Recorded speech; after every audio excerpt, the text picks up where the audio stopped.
দয়ার নবীর শান নবীজির ওয়াফাত শুনিয়া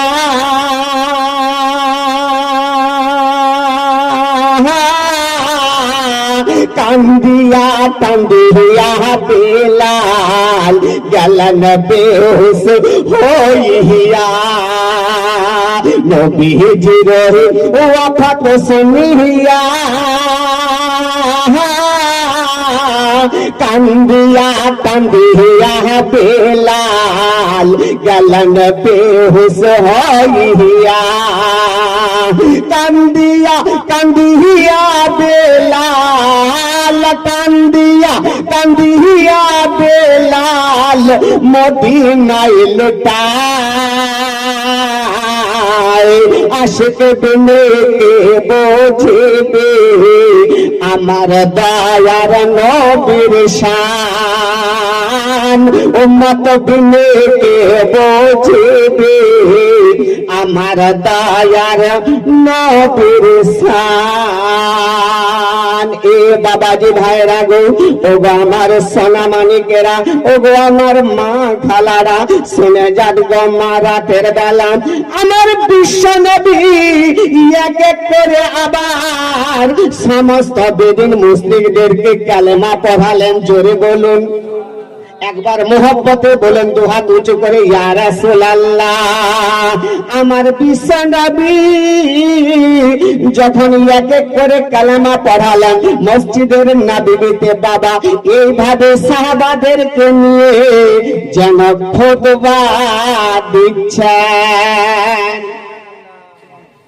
খুব শর্টের মধ্যে বলছি আপনাদের, নবী আমার দুনিয়াতে আসলেন, ইয়ানি যখন এক এক করে কালেমা পড়ালেন, সর্বপ্রথম কালেমা পড়েছিলেন কে জানা আছে?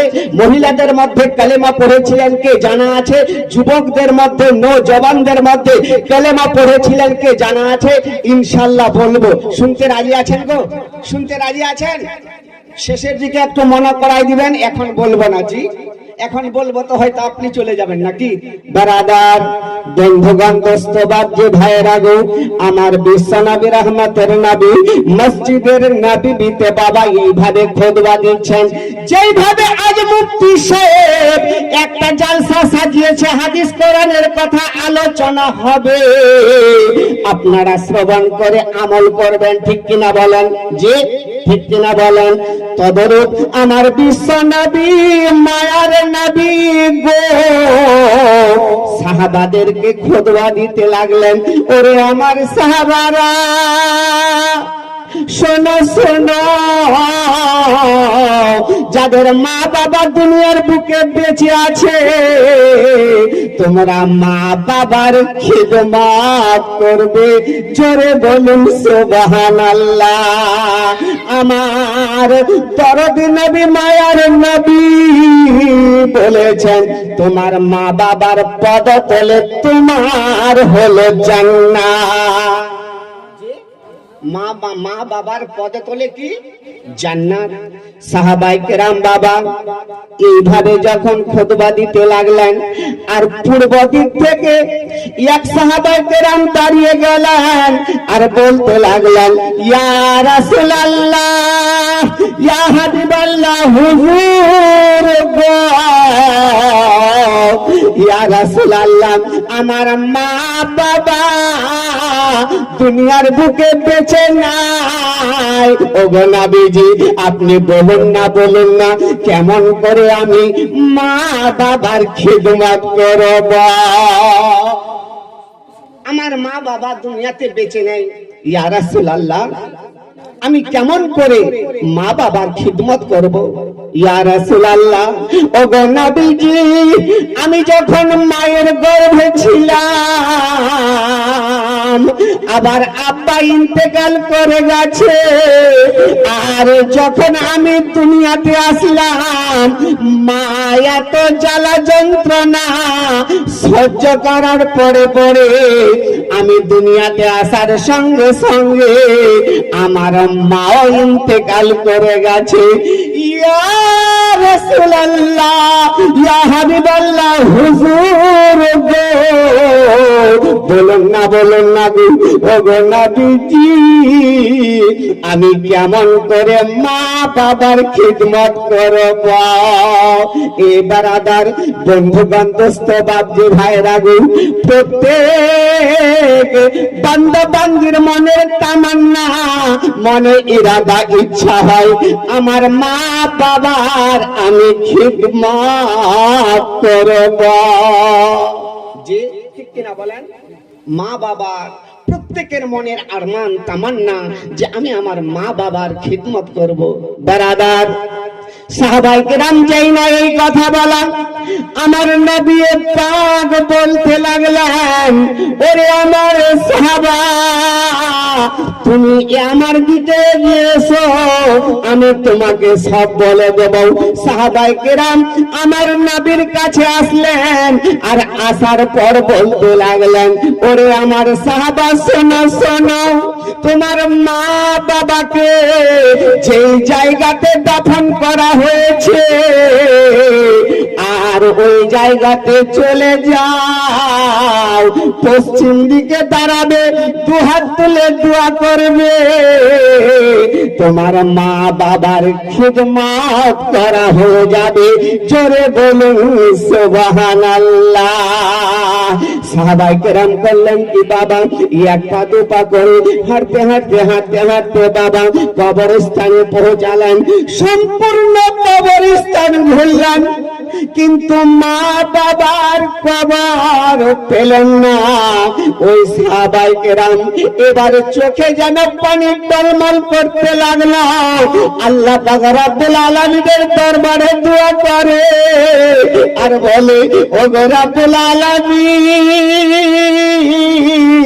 আল্লাহ গো সম্পূর্ণ গুরুস্থান ঘুরলাম কিন্তু আমার মা বাবার কবর পেলাম না আল্লাহ গো আমি কেমন করে মা বাবার খিদমত করব সাহাবায়ে কেরাম বাবা কবরস্থান থেকে যখন ফেরত হয়ে আসতেছেন আর অঝর নয়নে কান্না করে এক পা দু পা করে বাবা আমার নবী পাকের কাছে এসে যেন হাজির হইয়া গেলেন আমার দরদি নবী মায়ার নবী রহমতের নবী যেন বসে আছেন সাহাবায়ে কেরাম দাঁড়িয়ে আছেন আমার নবীকে দেখার সঙ্গে সঙ্গে আরো যেন বেশি বেশি করে সাহাবায়ে কেরাম কাঁদতে লাগলেন এত কান্না করে আমার নবী পাক ওই সাহাবায়ে কেরামের কান্না দেখে বাবা আমার নবীও যেন কান্না করতে শুরু করেছেন সাহাবায়ে কেরাম বলেন ইয়া রাসূলুল্লাহ ইয়া হাবিবাল্লাহ নবী গো আপনি কেন কাঁদেন গো নবী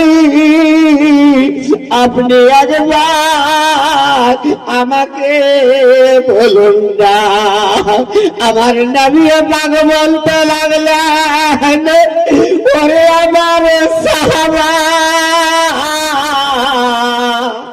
তুমি যেমন ইয়াতীম আমিও নবী আমিও ইয়াতীম আমি মায়ার নবী রহমতের নবী কারো কান্না দেখে আমি নবী থেমে থাকতে পারি না আমার নবী পাক বাবা চাই না এই কথা বলা সাহাবায়ে কেরাম বলতে লাগলেন ইয়া রাসূলুল্লাহ ইয়া হাবিবাল্লাহ নবী গো আপনি যেইভাবে বলেছিলেন গো নবী আমি গোরস্থানে গেলাম মা বাবার কবর পেলাম না ইয়া রাসূলুল্লাহ। যাদের মা বাবা দুনিয়াতে বেঁচে আছে, মা বাবার খিদমত করবে, তারা জান্নাতে চলে যাবে। ও গো নবীজি, আমার মা বাবা নাই, আমি কেমন করে মা বাবার খিদমত করব? সবাই কেরাম বাবা অঝর নয়নে কাঁদে, কেঁদে কেঁদে যার যার হয়ে যায়। আর আমার নবী পাক বলতে লাগলেন, ওরে আমার সাহাবা শোনো শোনো, তুমি বাড়ি চলে যাও, বাড়িতে গিয়ে দরওয়াজাতে দুটো চিহ্ন দিয়ে দিবে। একটা চিহ্ন মায়ের কবর, আর একটা চিহ্ন ইয়ানি আব্বার কবর মনে করে পশ্চিম দিকে দাঁড়িয়ে যাবে, আর দু হাত তুলে দোয়া করবে, তোমার মা বাবার খিদমত করা হইয়া যাবে। সাহাবাই কেরাম বাবা এবার করলেন কি, এমত অবস্থায় বাড়িতে গেলেন, আর দুটো চিহ্ন দিয়া মায়ের কবর আব্বার কবর মনে করে দু হাত তুলে দোয়া করলেন। আমার নবী পাক বলেন, ওরে আমার সাহাবা, তুমি শুনে নাও, শুনে নাও, যারা দুনিয়াতে আল্লাহর বান্দা বান্দি